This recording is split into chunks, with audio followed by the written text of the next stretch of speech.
And I want to give a big thanks to everyone who joined us today. Over 3,000 people from the museum community and cultural community came together last week for a conversation about how to engage audiences during this time of uncertainties and closures. And since that time, there have been more temporary closures, and the circumstances continue to evolve by the minute. I know it can be scary and we know it can be stressful, but we'll absolutely get through this and hope to provide some answers. It's been incredible to watch the community come together to share best practices, exchange creative ideas, and support each other. We hope today's discussion and gatherings just like this will help you and your organization be prepared and as successful as possible. So whether you're a social media manager or a museum educator or a dancing Australian zookeeper, we're all in this together, and we're all here to support one another. Whether you're at a small historic house in Nebraska, a zoo in Singapore, or a contemporary art museum in Johannesburg, we're all here to be a resource for together. So today's theme for the hour is how we can captivate, connect, and communicate with our audiences during coronavirus. So let's go, and without further ado, I want to introduce our two panelists for today's discussion. We have Susan Edwards, the Associate Director for Digital. Hey, Susan. Associate Director for Digital Content at the Hammer Museum in LA. Previously, she worked at the J. Paul Getty Trust for over 13 years, where she collaborated with curators, scholars, educators to develop digital experiences for users, including games, web projects, and digital publications. Thanks for joining us, Susan. Mm-hmm. And then we have hailing from Austin, Texas, we have Kovin Smith. Kovin's a nonprofit digital strategy consultant with a deep background in museums and galleries. He previously held senior positions at the Metropolitan Museum of Art, the Denver Art Museum as Director of Technology, the Blanton Museum of Art, and the Indianapolis Museum of Art. He teaches museum digital theory and strategy at Johns Hopkins University, and also founded Drinking About Museums, a meetup for museum professionals with chapters worldwide. Thanks, Kovin, for joining us. Happy to be here. Awesome. And lastly, I'm Brendan Cieco. I'm the founder of QZAM. I'll be your host and moderator for today's discussion. So let's jump into the questions. My first question is for you, Kovin. Some of the recent digital strategy projects you worked on were for the Smithsonian, the Louvre Abu Dhabi, which are fairly large and well-resourced organizations, to say the least. Many smaller museums have reached out wondering what they should do or what they can do in the absence of social media teams, online collections, virtual tours, and more. What would you advise museums and cultural institutions that fall into that category? Well, I would say if what you should do is not already clear to you, then you're probably already doing what you need to be doing. You know, if your website is accurately communicating that you're closed to the public and when maybe your best guess is as to when you're going to be open, if you have that, you're probably doing all you need to do. I think one thing to be cautious of during this moment, because there's so much that, we don't know about how long this is going to last or, what it's going to look like on the other end of it, that this is probably not the best time to overstretch what limited resources you already have. My feeling really is if you already have some online programs in place, obviously, keep those going.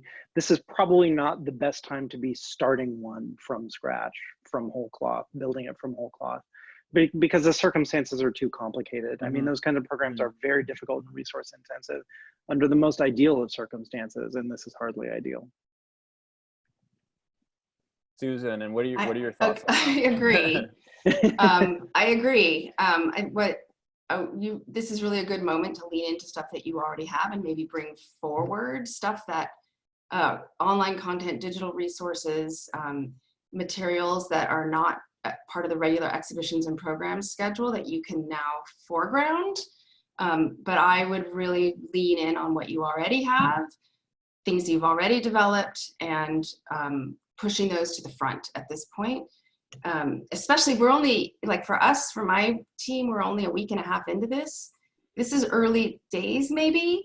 And maybe right now it's just a matter of getting into a new cadence so that we can then plan when we have a better idea of how long this is going to last for. Great. I want to toss in a question from the community on this very question. So Madeline Rosemergy at the DePaul Art Museum in Chicago, Illinois, on that notion of being at a smaller organization, says we're a staff of 3 and I do all of the social media on top of other communications. How do we manage expectations when other museums have larger teams and resources? What would your advice be, especially at that scale? It's not a matter of having or not having the department. It's literally there are 3 people or 5 people or 10 people at an organization trying to figure out what to do around their, communication and digital strategy right now. I mean, I guess for me, I would, and this is probably a really good question for somebody with more of a marketing background than I think either myself or Susan have, but,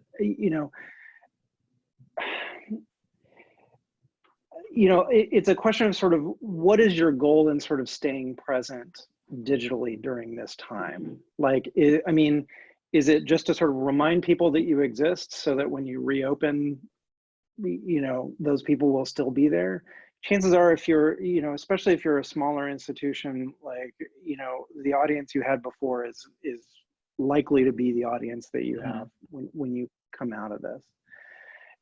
If you see that there's an opportunity here, where it's like you have some very specialized, unique content that maybe no one else has, and for the first time you've got sort of the space to really work on putting it out there, I would say certainly consider that.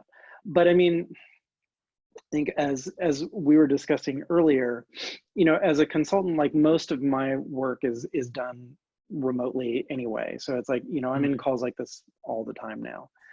And the thing that I've found is that, like a remote conference call is about twice as emotionally and psychologically taxing as a normal meeting would be. Like if you can normally handle like 3 meetings in a day, you can probably handle like a Zoom and a half for that, and I think we all need to be realistic about what we're able to contribute during this time, and not pressuring ourselves to do more, especially when it's like, I mean, my son is literally on the other side of this door right now, doing school, while we're here having this conversation. And then, that's not unusual for any of us probably on this call. And I think it's important to recognize that.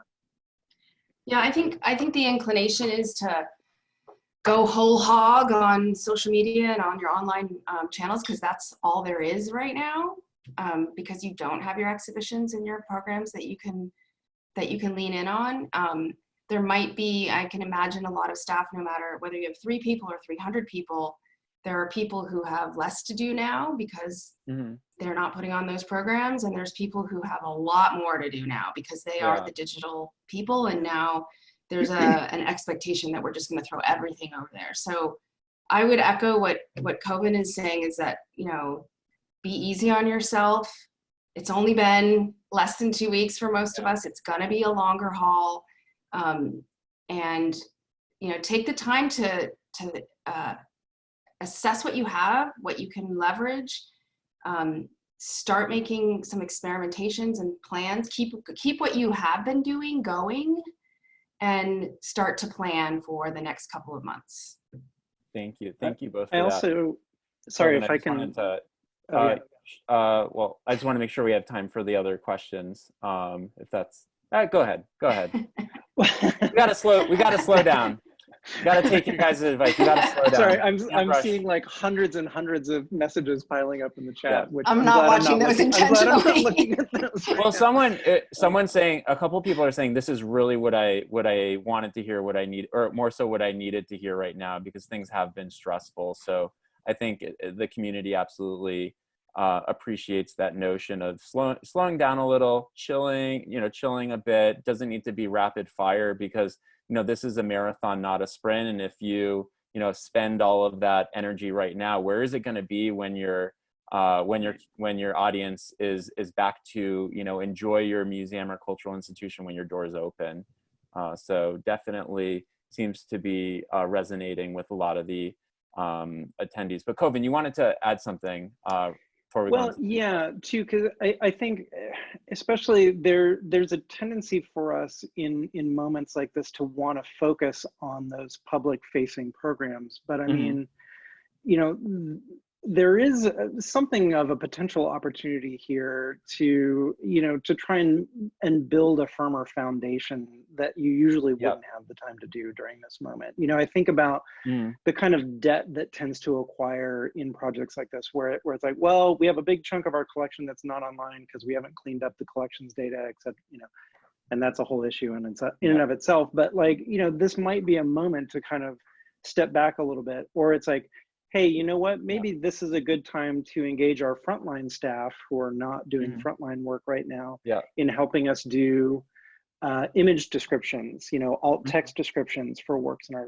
you know, for images on our website or works in our collection, you know, things like that, that like often tend to not get done. Like, you know, it feels like this could potentially be a moment to refocus on some of those things, especially if you've got high value staff whose work really pretty much depends on that interface with the public that is now, you know, there is now not happening in that same way. And, thank you. Yeah, I mean, it's absolutely true. It seems like most of the attention is on these public facing efforts. The pressures are really, really high, probably higher than they've ever been, and the pace is rapid. So it sounds like both of you are putting out a little kind of a hint to slow down a little, take a deep breath, think strategically about what you're doing rather than shooting out the hip, which, you know, as one could imagine, there is a lot of shooting out the hip.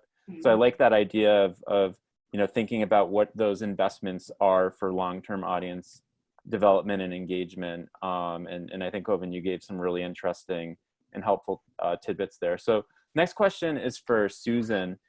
You've led an expansive and diverse career in the museum field.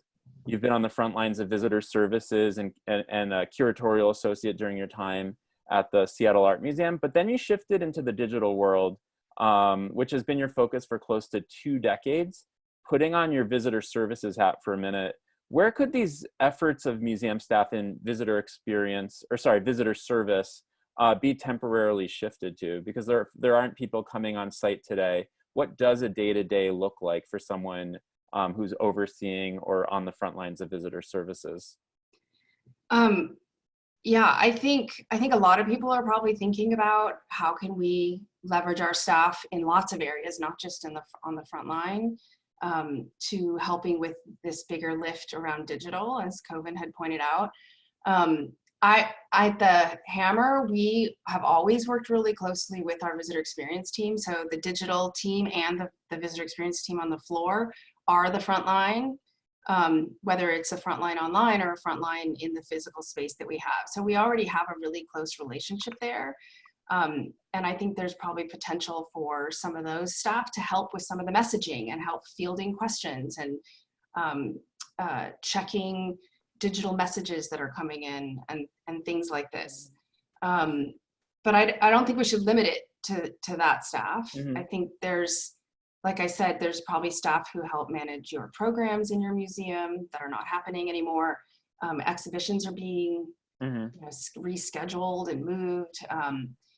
A lot of the education team's work, we've already started working on some projects with our education team on putting some of their things online. But again, like trying to do all this stuff all at once is too much. And what's probably happening in a lot of museums, I know this is happening in mine, is that we have a very small and nimble digital team. And we are not used to managing a giant army of new workers. So it's going to take us some time to figure out how we could implement something like that, what the skills that are required for people to do those roles and how we manage all of that. But I think it's probably doable. Yeah, but I don't know. I mean, again. Yeah, well, that's I don't know. something that people keep asking about, and this comes from someone who's attending here today, Lisa Viscusi at the Frick Pittsburgh in Pittsburgh, Pennsylvania. How can non-social media, non-marketing, non-digital Yeah. staff members best support their social media Yeah. marketing and digital? So one of the things I recommend, if you don't have this already set up in your museum, is some sort of digital task force or digital working group that is a cross-departmental team of people from all the departments who can come together periodically and talk about what you're doing on your digital fronts. We already have this set up at the Hammer Museums, and we're having our first post-corona closure meeting about this afternoon.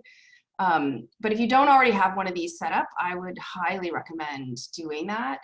And this is a forum where you can start talking about how can all the staff from all these different areas brainstorm together and collaborate together on creating some new solutions, or even continuing forward with what they've already been doing in a effective way that is not too heavy of a lift.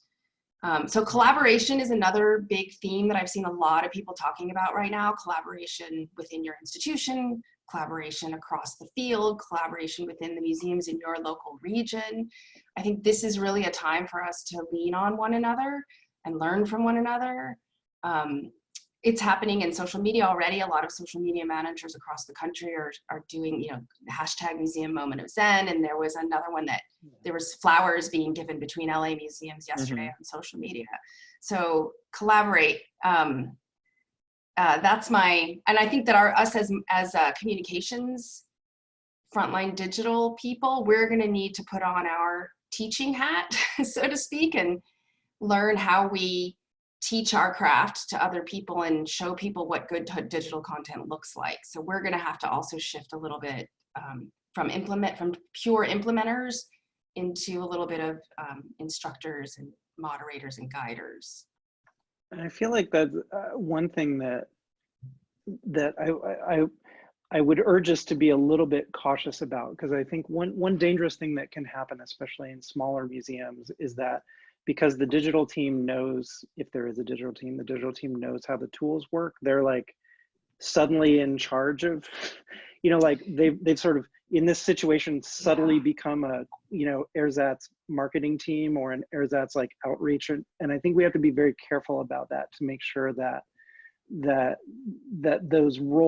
people who know how to do, work directly with the community are still doing that work, that it isn't suddenly like, well, you know how Twitter works, so now you're in charge of that, or whatever. And I feel like that's something that has a tendency to happen in museums if we're not very deliberate about it. I think that's something we have to be careful about. That's a really good point, Kevin. I agree. All right, so another question.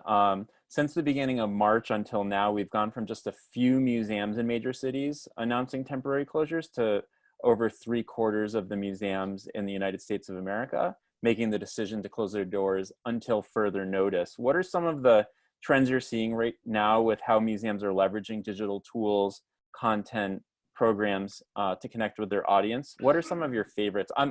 By the way, I'm looking at the chat and there's a lot of conversation about Cowboy Tim. Well, we can't not talk about Tim. Not talk about Cowboy Tim. So aside from Cowboy Tim, or let's talk about why is Cowboy Tim so successful? Is it because it's authentic, or is there some other reason? What do you guys think? Because it's like a real person that is just connecting. He's not doing the marketing thing.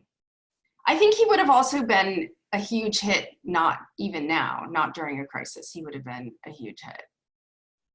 I think so, but I think we could also argue that like there's much more appetite for what seems like, a true connection with a real person. It's like you do feel like, oh, this is just him talking and saying what he's thinking about. I wonder if I hope he's not on this and hearing us talking about him. He's actually our special guest, Coven. So keep it behind door number 2. And I mean, for better or for worse, our communications channels have, especially social channels, are more professionalized. And I think for the most part, that's to the good. And what we may be seeing is that we're in a moment where that kind of communication is somewhat less valued and sort of this more, but I don't, that's extrapolating a lot from one very particular example. And I mean, like, cause I certainly wouldn't encourage another museum to like go find your Tim Send, you know, Yeah. you Well, know, and put him in charge of your Twitter feed, because I think yeah, that would be a really facile sort of way to look at this success yeah. here. Well, I think one thing that I've constantly, when it's especially around historical sites, art museums, and other types of collections, is this feeling that when they see the news about the penguins over at the shed, they're like, "Wait a minute, you guys have an easy, that's an easy win in your court. You have cute, cuddly animals and wildlife and creatures, whereas we don't have that same luxury." But we're seeing that a dancing zookeeper can capture the attention of the global audience. We're seeing that a cowboy can capture the attention. Do you think that we should start to see a little bit more of the real people, behind the collection, the real people that are coming to work, or rather staying at home right now, making things happen behind the scenes? Should we, kind of? I think we've always should have been doing that. I don't think I agree. just because this is some special moment, I think that's always been something we Mhm. should be doing. Yeah. One of the things that we've been thinking a lot about at the Hammer is distraction, and the fact that people just need a distraction now from the news. And some of the most successful things that I've noticed online, like the Monterey Bay Aquarium's meditation with the jellyfish, and other examples are escaping me, but a lot of it is about letting people have that moment of not having to think about the news and what's happening right now. And also, we are, as an art museum, we are thinking about how can we give people pleasant distractions and also remind them of the creativity of human beings, and how artists add to our lives, and how artists help us think more about why we are human and what we as humans can create and how we create. And that's sort of the extent of our strategy at the moment, with a little bit of a timeline and some scheduling put on top of that. So that's what I've been noticing. And then the other thing I've been noticing is a flood of just all the digital from every museum coming online, or getting pushed forward, which is really hard. Yeah. Well, let's sift through. Let's talk about that right now. Right now, the sheer volume of museum content making its way onto the web is pretty remarkable. I would wager that it's at an all-time high, or a record high. Do you think that there should be a threshold or an ideal cadence? Is there such thing as too much content? And do you think that there should be cross-institutional planning and structure? What are your thoughts on that, Susan? I know you sent me a message last week about that very, very notion. So I'd love to hear from you on that. Yeah, I think it would be great if we, again, going back to the collaboration idea, if we could collaborate on some of these, like collating all of these resources. I know as a parent myself, I've gotten a gazillion different Google Sheets of all the different lessons and teaching resources at museums and libraries and stuff, and I can't even keep straight where they came from, and it's impossible to sift through. I don't know the answer though to how best to bring all of our resources together. And what I keep going back to is that maybe our local professional organizations, our regional organizations, AAM, MCN, Museums in the Web, these sort of professional groups that already bring together museums from lots of different areas, maybe those can be somehow leveraged as central locations for stuff. It's a problem that I also noted has been noted like for over a decade in the digital humanities field at universities, where some people put out so many digital projects and they're up on their websites and everywhere and nobody can find them all. So it's not a new problem. It's just a new moment when we need to figure out how to collate all that. And I feel like there are a couple of kind of factors here too. One is like, even when we refer to this moment, like that moment and what people are going to need us to do in that moment as museums is very much a moving target. That it's like, it may be that right now we need the cowboys. we need moments of zen, and 2 weeks from now everybody will be like, well, it looks like we're homeschooling indefinitely, and so now we really need educational resources, and we need teacher packets, and we need And so, you know, I feel like, and that kind of like up to the moment responsiveness has historically been very, very difficult for Yeah, we can museums to all do. like think back to last week about how different we felt even just last week about. And so, you know, I feel like that's something that is going to be very difficult for us to navigate, you know, and which is another argument for sort of holding as much in reserve now as you can, you know.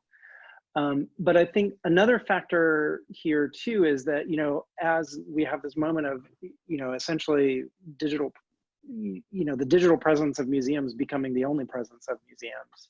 Yeah. That, you know, there's a sort of locality issue that we sort of never really resolved as museums. And it's sort of like, well, why, you know, why would I go to local art museums collection online when the Getty's collection is online, literally one click away? And so I feel like there's a sort of like regional thing that has to be addressed here, is sort of like, you know, in putting out that content, it's not just putting it out, but like, you know, are you really aiming at your local audience, and what are you doing to engage them specifically? Well, or you know, doesn't this go back? Sorry, doesn't this just for me goes back to what's your mission, and why does your organization exist in the first place?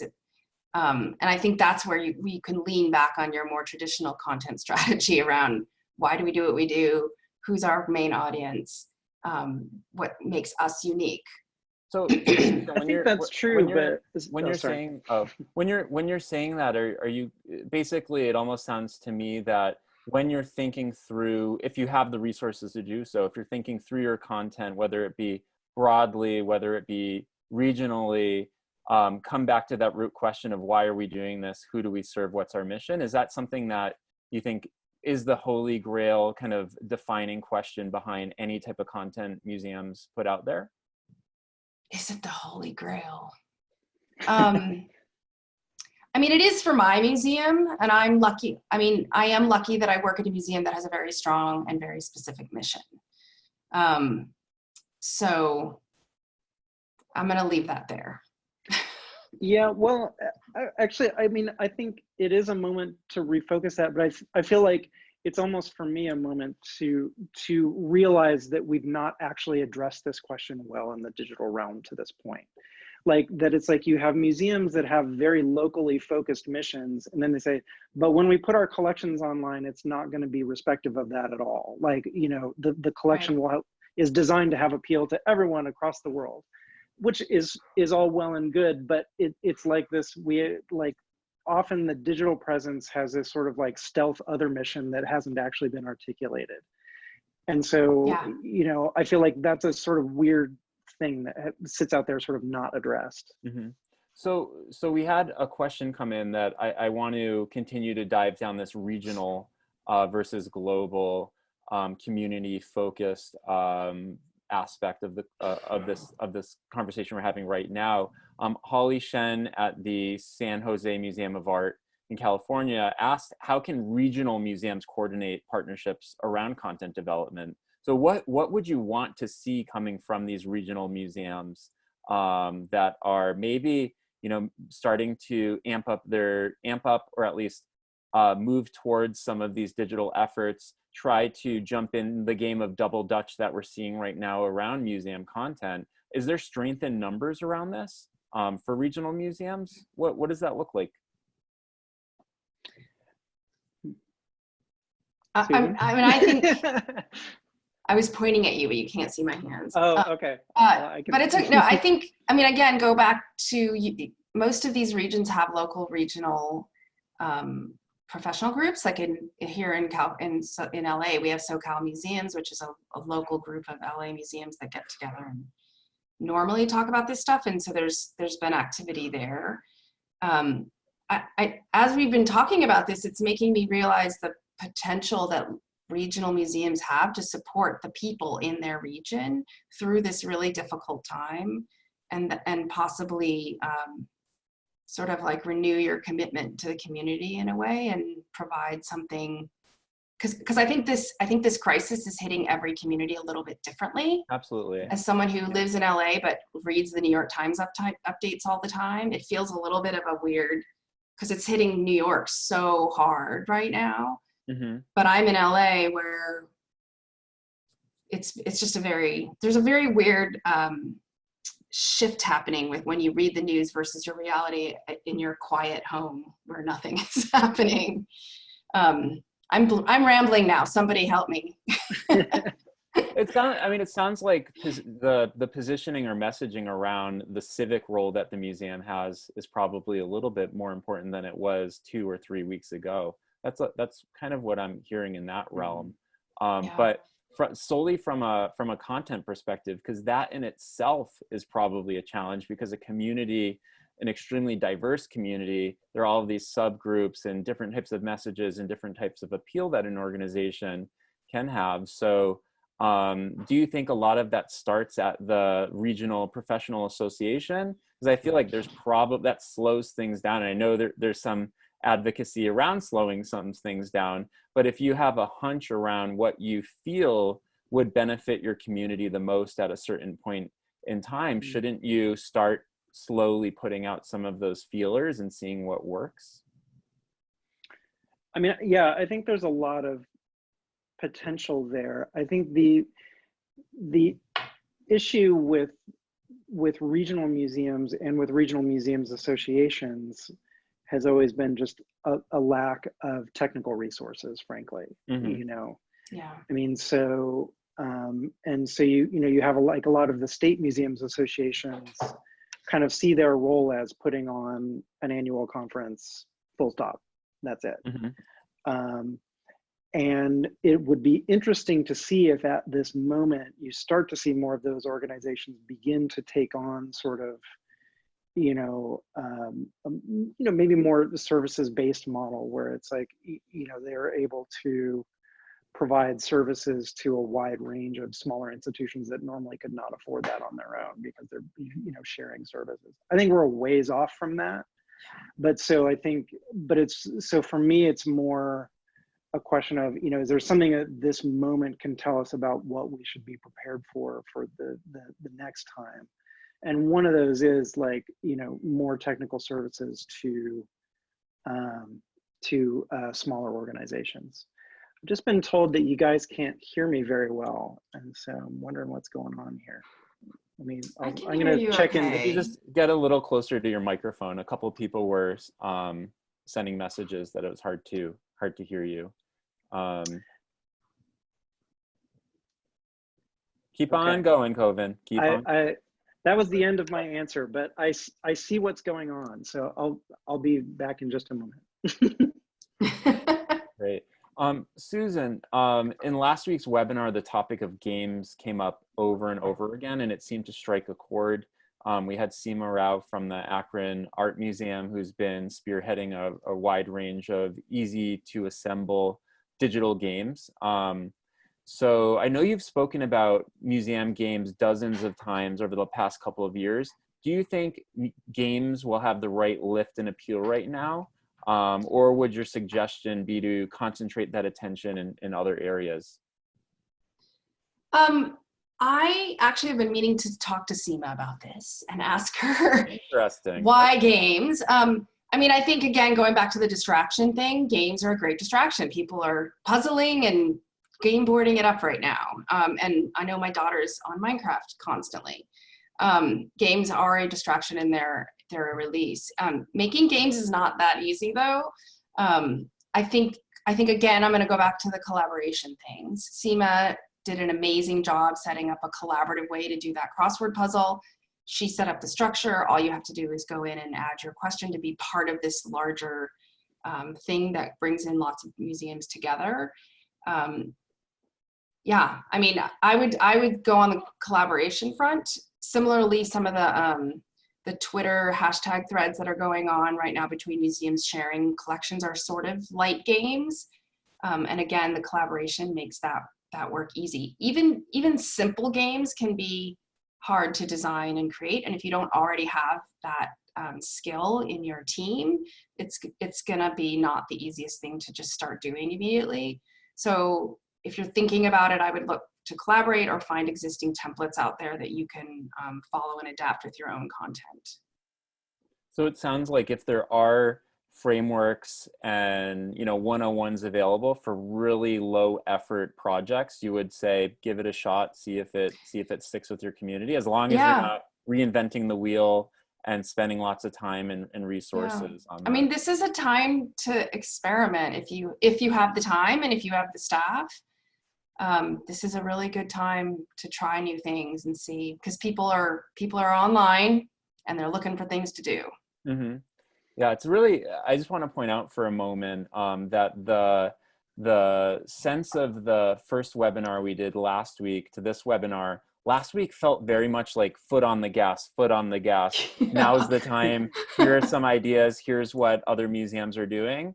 And I know so much can change in terms of our own personal energy, our own personal grit, and our, you know, viewing of this as a 1 week to go before things are back to normal, 1 month, 2 months, we don't really know. And so it seems like the notion of storing that energy for the long term and being reflective in moments like this, putting your foot on the brake just a little bit is what I'm hearing from both of you.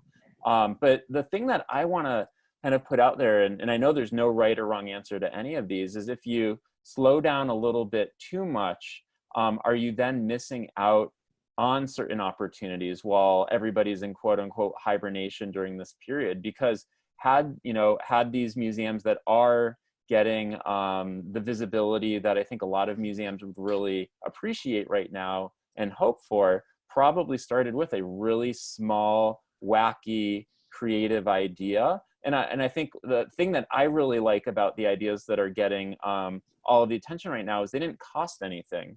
They didn't really take a lot of effort. They weren't strategic planning meetings over the course of several weeks to think about what is going to captivate or distract or entertain the American public during moments like these. They were just kind of like, what's an idea? Give me some ideas. Let's try this out, see if it sticks. Are either of you seeing examples of that you really like? Is the Hammer doing anything of that nature? And if not, do you foresee that being a part of your practice, or do you think still hold your cards a little bit longer? I think that phenomenon, or what's his name, Tim or Ted at the Cowboy Museum? Tim. Tim, thanks. Hashtag I think Tim. that's always been a thing, right? That's always been a thing, that somebody at a museum had an idea and wanted to play with it, and it takes off, right? And it's really hard to engineer that. You can't, that's not part of your strategy. That's that just comes from experimentation and trying new things. And yes, of course we are doing that. Yeah. I forgot your question now. The question was about the question was about no, I think pace, right? Good. Yeah, about storing all of your acorns for the winter, versus saying now's an opportunity where our community needs us most, or they need this distraction. What are some things that we can, in a truly agile, low cost, lean way, come together very quickly? So one thing that I've been thinking about a lot lately is the pressure of the press and the media and all the stuff that they're putting out around, here's another list of like things you can do at museum websites, and here's all the games museums have played, and here's all the things that these museums are doing. And it's creating, I think, a little bit of a FOMO amongst us staff at the museums, like, oh my God, we're not on that list. We need to get on that list. And maybe we're getting calls from our director asking us why we're not on that list and why we weren't in that article. And it creates this pressure, right? And I want to remind everyone that pressure is a little artificial right now. The press doesn't have the regular exhibitions to write about. The art press is looking for things to write about. So that's the first thing. And then the second thing, I think it would be that if you're a smaller museum and every other large museum is pushing all of this content out into the world right now, you are not going to be heard, even if you jump into the fray. Maybe what you need to do is wait for a moment when everybody is not looking at the Met and MoMA and the Monterey Bay Aquarium, and push your stuff out then. So I think that's where the cadence isn't just about your organization anymore and your audience. Maybe it's also about the larger museum ecosystem, and finding the moment when you're going to slot yourself in. Does that make sense? Yeah. Kovin, what do you think? Because I mean, you've worked on a tremendous number of social media and digital strategy projects. If you are a museum that, I don't want to use the, you can't compete with the larger collections, because of course, everything has a different appeal, a different regional place in all of this. Do you think that, how do you position yourself to be successful in reaching your own regional audience, if that's all you can do right now?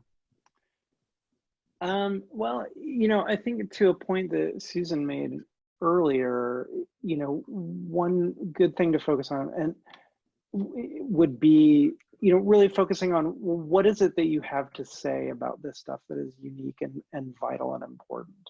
Yeah. And this is going to sound like 101 for the social media people that are on this call, but I mean, like, there's no reason that you have to create it all yourself. But I mean, if you have an interesting sort of local take on other stuff that's out there already, whether it be other museum content or others, like, this is the time to do that. But I think, back to my first point on this, like, if you're not already doing it, and if it doesn't seem obvious to you what to do, like, I wouldn't push it, because I mean, like, if anyone had read Kaywin Feldman's, the director of the National Gallery, she just did an op-ed, I don't remember where it was now, where I read it. Apollo. Thank you. And so, but her point is, like, effectively, like, being closed is hard, like reopening is going to be exceptionally hard, especially if we've been closed for, months and not weeks. And so, if that moment comes, and we may have very little preparation for that moment, it may be that on Saturday you learn that the museum is reopening on Monday, and it's like, now we have to do that. And if you are maxed out at that point, if you are doing your normal sort of museum regimen of working, 40% more than you're paid for, like, you're done at that point. Like, how are you going to make that work? And so, I do think this is a time to really, really be careful and cautious and tentative. And, and if there are experiments that feel right to you, yeah, by all means, do them. But I mean, we are at this moment where some of the stuff that people seem to be responding to, I don't think any of us would have predicted a day before that would be the thing that everybody would get into. So it's hard to even strategize about this. Okay. Again, there are probably social media managers on this call who are like, yes, you do strategize, and we plan these things, and that's true. But I also do think it is a moment to relax a little bit. Totally. Well, let's jump into a couple questions from the audience on topics that we haven't spent too much time on, if any time at all. So we have a question from Beth McDougall at the Gardens, Libraries, Museums of Oxford University over in the UK. What would you suggest for engaging older audiences? She adds, I run a very basic MailChimp newsletter. I'm sending postcards. I'm setting up phone calls for the personal human touch. What are other platforms you would suggest that maybe have better engagement or are easier to navigate for older audience members? So one of the things I just thought of when you were saying that is, like, who are these older audience members? Are they members of the organization, or are they just people out there at large that you're trying to reach? So I think those might be two different things. With your members, you might be able to experiment with Zoom calls like this, for example, or Instagram things, or I don't know. But I actually think email is probably the best. Yep. And especially if that's the way you have been communicating with that audience already, this is not a time to change the way you reach out to any audience, like the actual method. This is not the time for that. So if email is what you've been using, I would stick with that. Okay. And you mentioned members, and we haven't really talked about the implications on members and donors and those who are more financially supportive of the organization and have a different type of expectation and bond. Are you seeing any changes in outreach to that community, as well as different types of content going out to that community that has been either a surprise to you or you think is a good strategy for museums around that member engagement component? So I'm not a membership person, and I can only tell you what I've seen in my own institution, Please do. Yeah, so our membership team is thinking really hard about how to engage with their members in new ways and to give them special content, special digital content that is unique to them and special only for them. Unique to the specific member, or unique to all? No, to all members. So they've sent out a new newsletter that's sort of a behind the scenes email they've only sent one out, but I think the intention is to send multiple of these, looking at recommendations from different staff members. And we are having conversations. I hope nobody is mad at me for mentioning this, but conversations about possible Zoom calls for some members that give them access to curators or other people on staff.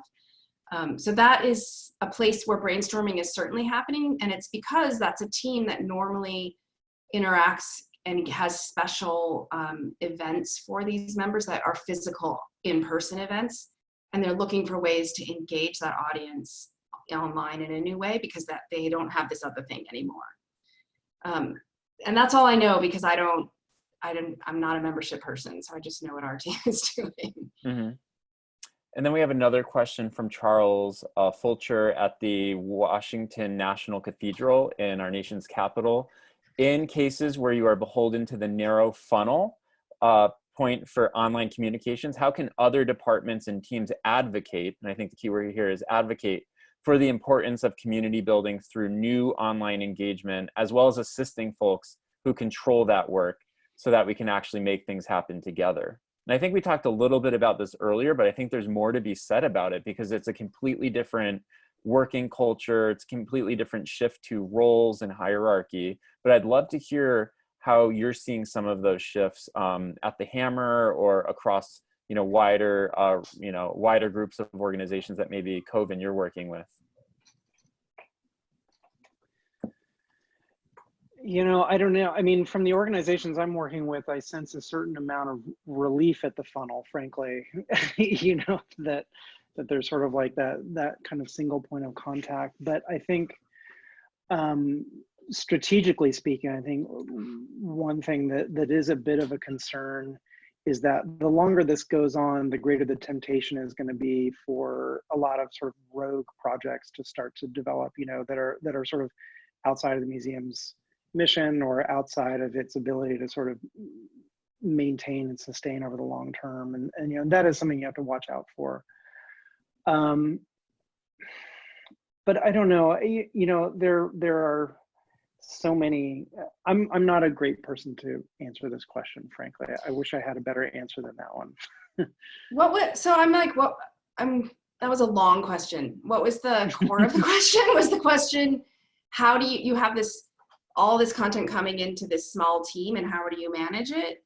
I think it's around how the team comes together to advocate for the community-centric aspects of it, where to, I guess, kind of jump off of Coven's point, where you are maybe not jumping into as many, as you mentioned, rogue projects. You're keeping your eye on the ball, and you're making sure that it's known from top to bottom, from director to intern, how we can help each other make the most of this time to make sure that we're continuing to build community.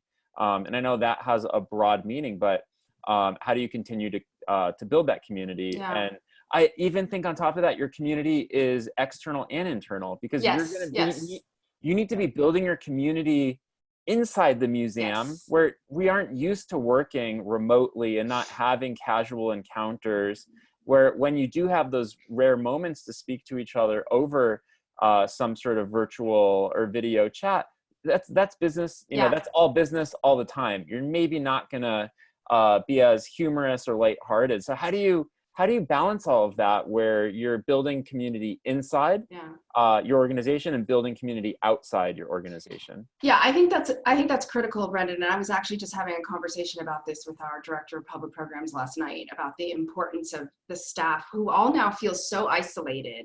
Yeah. We have a couple of departments of only 2 or 3 people who are completely separated from the rest of the institution. How can they help if they're not incorporated into the larger community? So I would say a couple of things going on here. Transparency is really important, and you're going to have to create new modes for transparency because the old modes don't work anymore. Honestly, a lot of the transparency for me sometimes happens in the kitchen when I'm filling up my water bottle and I overhear conversations. That is not happening anymore. So I'm experimenting today actually with a new sort of Google dashboard that I've created to try to funnel all these projects into and let people see what other people are requesting and ideas that other people have so that we can create some synergy around some of this, maybe because there's probably someone in one department who has an idea to do some online thingamajig and someone in a completely different department who has the same exact idea. So going back to this idea of some sort of digital working group within your organization, I read on another forum that some other museum created a task force and they're meeting weekly so if you don't already have an internal team of digital people, or not even digital people, just someone from every department that can come together once a week or once every other week to talk about what you're doing. I think that's really important. And then this internal community thing, which I think that would be a great subject for a whole nother webinar. How do you do that?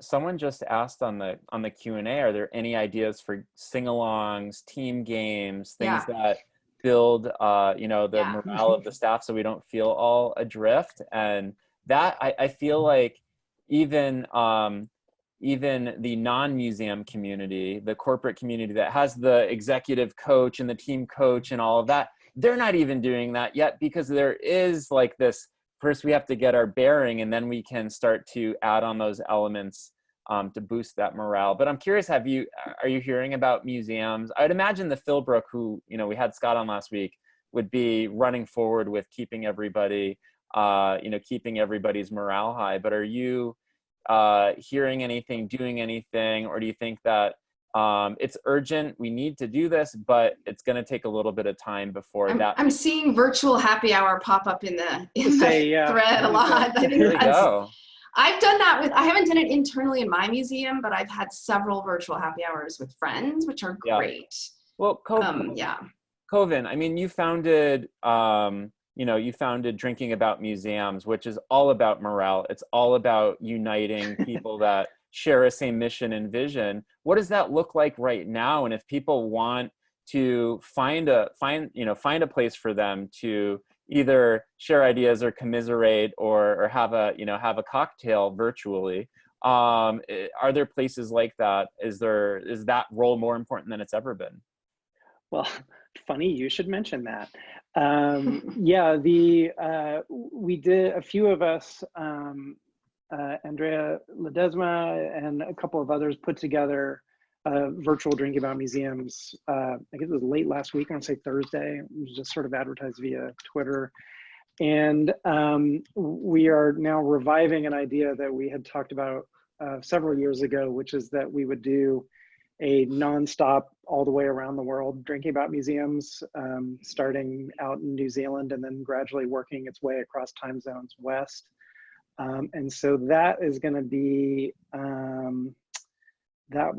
sorry, let me get my calendar up so I don't say the wrong date. That is going to be Monday, March 30th. So if you go to drinkingaboutmuseums.com, there's not information about it there yet, but there should be by the end of the day today. And if you want to sign up to host your own sort of local event, we're looking for people kind of across all time zones so we can get there.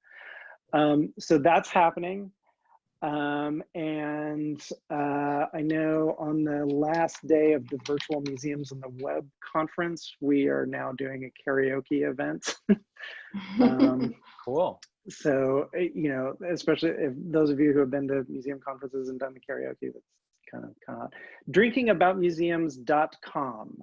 Somebody just asked what the website was again. Cool. And can I just confirm for everybody, Corona is not a drink that is welcome in those, or has the ban been lifted, Coven? No, Corona's fine, though COVID, when shouted across a, you know, a teleconference software, sounds a lot like my own name, so it's very distracting. Interesting. What a coincidence. Well, we only have a couple more minutes. But before I ask my one final question, I just want to again thanks everybody for taking time out of your day to join us. We had over 4,400 registrations, over 3,000 people tune in for this conversation from all over the world. After this webinar, we're going to compile everybody's questions, ideas, and solutions into one living document and share that around the community. There were 72 questions that came in through Q&A, and I know we only had you know, a short bit of time to tackle some of them, but we want you to feel free to share your thoughts in the webinar chat or email them over to hello@QZAM. And I'm confident that any question you have can be answered by someone in this community, whether it be someone in education, curatorial, marketing, digital, so on and so forth. And the fact that you're here shows that you're proactively taking steps to prepare your museum, to sustain your museum, and we're all in this together, and we're all going to get through this together. So without further ado, we have one more question. Coven, can you leave us with one big idea that we can bring back to our organization during this time? Keep lots in reserve and pace yourself. Thank you. And Susan, how about you? Collaborate with your internal team, collaborate with other museums. Excellent. Well, thank you, Susan. Thank you, Coven. I really appreciate your expertise and your time today. I hope you and your families are doing well, and I can't wait to see you in person whenever the conferences are back in play. But thanks everybody for joining today, and really appreciate your commitment to your organization and to your museum. And again, we'll get through this together. Thank you.